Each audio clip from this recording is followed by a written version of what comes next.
এই প্রশ্নটা তোমরা সকলে বলছো যে এটা 9 এর ডিভিজিবিলিটি চেক করেও হচ্ছে না, তোমাদের পুরো ক্যালকুলেট করতে হচ্ছে। না, এই অঙ্কটা তোমাদের পুরো ক্যালকুলেট করতে হবে না। তাহলে কিভাবে আমরা কয়েক সেকেন্ডে সলভ করব, চলো দেখে নেওয়া যাক। এখানে বলছে একটি শহরের জনসংখ্যা এত, তার মানে একটা টাউনের পপুলেশন এটা দেওয়া আছে। বলছে প্রথম বছরে এটি 8% হ্রাস পাচ্ছে, মানে কমছে, 8% ডিক্রিজ হচ্ছে, এবং দ্বিতীয় বছরে 5% বৃদ্ধি পাচ্ছে, মানে 5% বাড়ছে সেকেন্ড ইয়ারে। বলছে 2 বছরের শেষে শহরের জনসংখ্যা কত, তার মানে 2 বছর পরে এই যে জনসংখ্যাটা আগে ছিল সেটা কত হবে সেটা বের করতে হবে। আচ্ছা দেখো, প্রথম বছর কি হচ্ছে, ডিক্রিজ হচ্ছে 8%, আর পরের বছর কি হচ্ছে, ইনক্রিজ হচ্ছে 5%।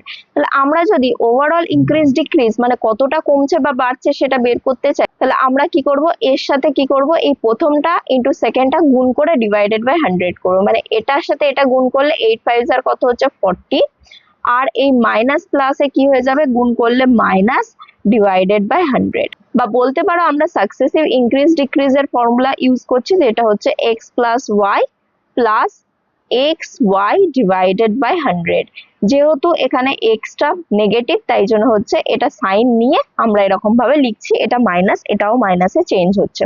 এবার এটা যদি আমরা ক্যালকুলেট করি, -8 আর +5 আমরা কত পাচ্ছি, -3 পাচ্ছি।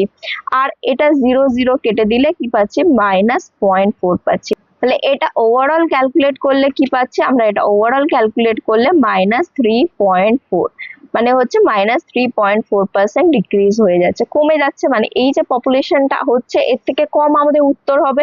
তাহলে এইভাবে আমরা দেখলে অপশন নাম্বার 1 আর অপশন নাম্বার 4 কখনোই উত্তর হবে না, কারণ এর থেকে বেশি হয়ে যাচ্ছে, এটা বেড়ে যাচ্ছে, পপুলেশন কমতে হবে। তাহলে 1 আর 4 হলো না। এটা তো ডিক্রিজ হচ্ছে, তাহলে ডিক্রিজ হয়ে কত হচ্ছে, 100তে এত ডিক্রিজ হচ্ছে, তাহলে 100 মাইনাস এটা করলে কি হচ্ছে, 96.6% ডিক্রিজ হচ্ছে।